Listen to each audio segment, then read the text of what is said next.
Paintballing helps you blow off a little steam. The force of the carbon dioxide being released from cartridges propels the ammunition towards its target. The cartridges are also used for inflating things like bike tires and life preservers. This factory works well under pressure. A CO2 cartridge packs a lot of punch into a little package.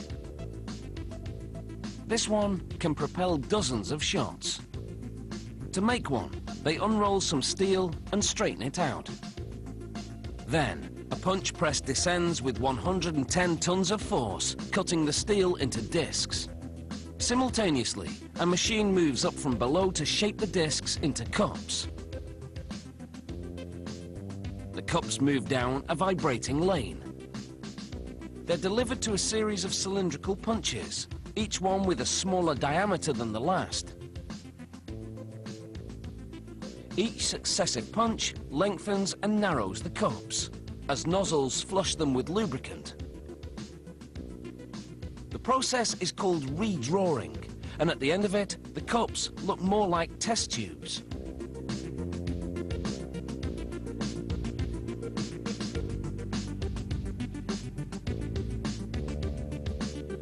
In just a few minutes, the steel has undergone several transformations.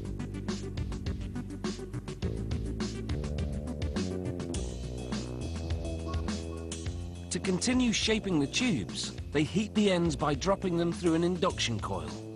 Intense magnetic fields excite the molecules in the metal, causing it to heat up rapidly.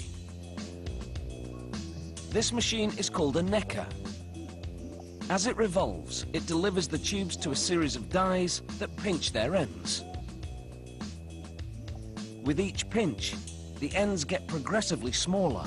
This creates necks in the tubes.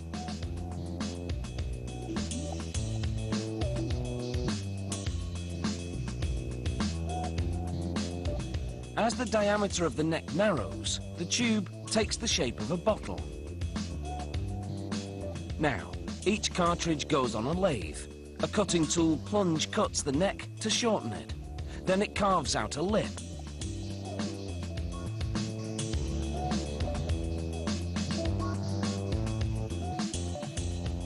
The cartridges now head through a washing station, where soap and water get rid of the oily lubricant.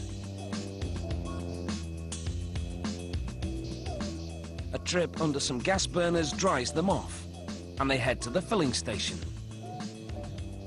Here, there's a tank full of carbon dioxide. The filling head pumps liquid CO2 into the cartridges and then caps them.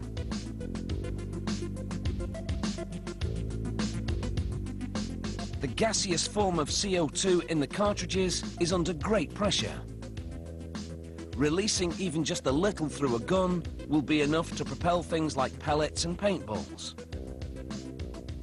They do spot checks to make sure the cartridges are tightly sealed.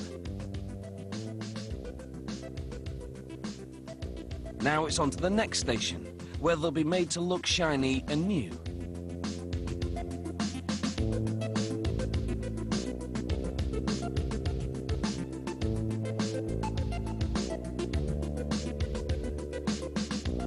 The cartridges are inside this revolving drum, which delivers an electrical charge, attracting zinc from the tank to plate the cartridges.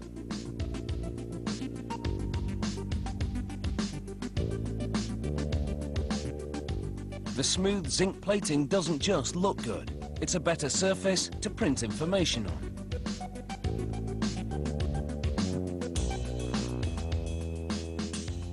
At this rotary silk screening station, the brand name and cautionary information are printed onto the sides of the cartridges.